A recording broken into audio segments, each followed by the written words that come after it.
श्री राम जन्मभूमि तीर्थ न्यास के तत्वाधान में आयोजित श्री राम जन्मभूमि पर प्रभु श्री रामलला के प्राण प्रतिष्ठा समारोह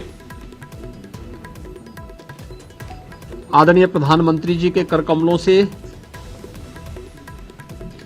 22 जनवरी को संपन्न होना है। स्वाभाविक रूप से संपूर्ण अयोध्या धाम और पूरे उत्तर प्रदेश और देश में उत्साह का माहौल है। अयोध्या में समारोह की दृष्टि से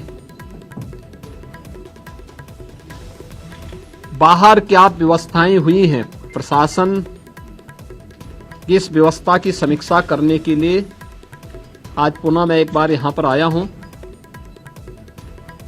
स्थानीय स्तर पर प्रशासन ने और प्रदेश सरकार के मंत्रियों ने पहले से ही यहां पर सारी व्यवस्थाओं को, चाहे वह यहां के लोकल स्तर पर ट्रस्ट के साथ समन्वय का हो, यहां की सुविधाओं का हो, ट्रैफिक का है, सुरक्षा का है और अन्य सभी प्रकार की व्यवस्था को बेहतर तालमेल से आगे बढ़ा करके 22 जनवरी के इस ऐतिहासिक पल के कार्यक्रम को पूरी भव्यता के साथ, पूरी दिव्यता के साथ, सुरक्षित और सुव्यवस्थित तरीके से संपन्न करने के लिए अपनी तैयारियां लगभग पूरी कर ली हैं। अंतिम चरणों में सारी कार्रवाई उनकी चल रही है और युद्ध स्तर पर इसे हम समयबद्ध तरीके से आगे बढ़ा देंगे। 22 के बाद भी श्री राम जन्मभूमि तीर्थ क्षेत्र न्यास के द्वारा प्रभु श्री रामलला के दर्शन करने के लिए जो भी कार्य योजना तैयार होगी, इसके अनुसार यहां पर स्थानीय स्तर पर राज्य सरकार पूरा सहयोग करके आने वाले श्रद्धालुओं को यहां पे पूरी श्रद्धा के साथ उन्हें दर्शन करने का अवसर प्राप्त होगा। यह व्यवस्था सुनिश्चित करने के लिए अपने स्तर पर पूरा सहयोग दे रही है। इसके लिए टेंट सिटी भी लगाई गई हैं, धर्मशालाओं को भी तैयार किया गया है, होटल्स भी यहां बने हुए हैं। लखनऊ, वाराणसी, प्रयागराज, गोरखपुर या अन्य शहरों से यहां के आने के लिए एक बेहतर ग्रीन कॉरिडोर की व्यवस्था भी दी गई है, जिससे कहीं भी किसी को कोई दिक्कत न हो। सुरक्षा की पुख्ता व्यवस्था की जा रही है, किसी भी स्तर पर किसी भी श्रद्धालु को दिक्कत न हो, इसके पूरे प्रयास किए जा रहे हैं। अभी से तैयारियां की जा रही हैं क्योंकि हर एक मन में उत्साह है, उमंग है। 5 सदी के बाद यह अवसर आया है, तो स्वाभाविक रूप से हर श्रद्धालु इस बात को चाहता है कि मैं भी रामलला का दर्शन करूं। मेरी अपील होगी सभी जनता जनार्दन से कि जो भावनाएं उनके मन में है वही हमारे मन में भी है, और इसलिए हम लोग बेहतर तालमेल और समन्वय से अगर दर्शन करने के लिए आएंगे तो दर्शन भी हो पाएगा और किसी प्रकार का कोई कष्ट किसी भी श्रद्धालु को और किसी भी आने वाले यात्री को अयोध्या धाम में नहीं होगी। पैदल लोग न चले।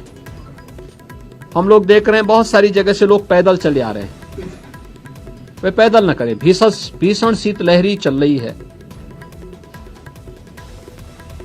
अपने बिना बताए कार्यक्रम के अनुसार भी न चले। राज्य के अंदर हम लोग व्यवस्थाएं दे रहे हैं,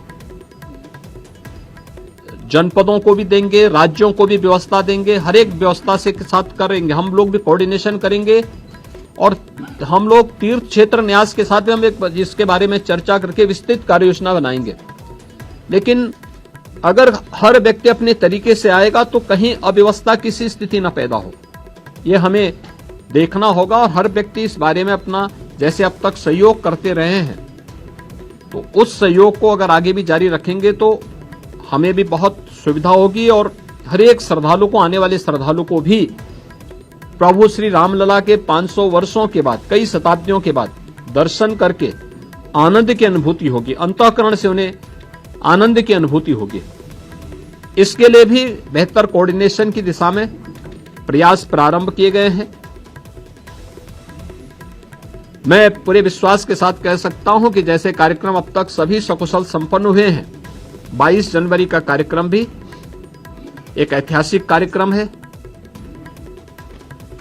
भारत के विश्वास और लोक आस्था की पुनर्प्रतिष्ठा का, भारत के गौरव की पुनर्प्रतिष्ठा का कार्यक्रम है। इस कार्यक्रम को हम लोग जनता जनार्दन और सभी आम जनमानस के सहयोग से, पूज्य संतों के आशीर्वाद से, रामलला की कृपा से सकुशल संपन्न करने में सफल होंगे। आप सभी यहां पर इस भीषण शीतलहरी में हैं। मैं आप सबको भी हृदय से धन्यवाद देता हूं कि अयोध्या की पल पल की घटनाओं को, पल पल की खबरों को आप देश तक पहुंचा रहे हैं और इस अपील को भी पहुंचाएंगे कि बिना प्रोग्राम के और बिना किसी उसके अगर लोग थोड़ा सा धैर्य रख करके अपनी बारी का इंतजार करने के साथ यहां के लिए कार्यक्रम के अनुसार आएंगे तो किसी को भी असुविधा नहीं होगी। इस प्रकार की व्यवस्थाएं यहां पर की जा रही हैं और प्रदेश सरकार, स्थानीय प्रशासन इसमें भरपूर सहयोग करेगा। बहुत बहुत धन्यवाद। कोई रजिस्ट्रेशन पोर्टल भी होगा ताकि ऑडियंस को सभी प्रकार की चीजें, सभी चीजें इसमें की जा रही हैं। स्थानीय प्रशासन के साथ लोकल स्तर पर हम लोग इसकी व्यवस्था कर रहे हैं और प्रदेश में हम लोगों ने इसके लिए बीट प्रणाली भी लागू करने के लिए कहा है, जो निचले स्तर तक लोगों से संवाद बना करके उनको लाने और उनको व्यवस्थित तरीके से दर्शन कराने में योगदान दे सके। जिला स्तर पे किस तरह की सुविधाएं? देखिए, हर प्रकार की व्यवस्थाएं होंगी, उसके लिए हम प्लानिंग कर रहे हैं। जैसे ट्रेन्स आएंगी यहाँ पे, ऐसे ही लोकल स्तर पर हम राज्य से बसेज की व्यवस्था की तैयारी करेंगे। नहीं, ये श्री राम जन्मभूमि तीर्थ क्षेत्र न्यास इसके बारे में तय करेगा और जब से वो तय करेंगे तब से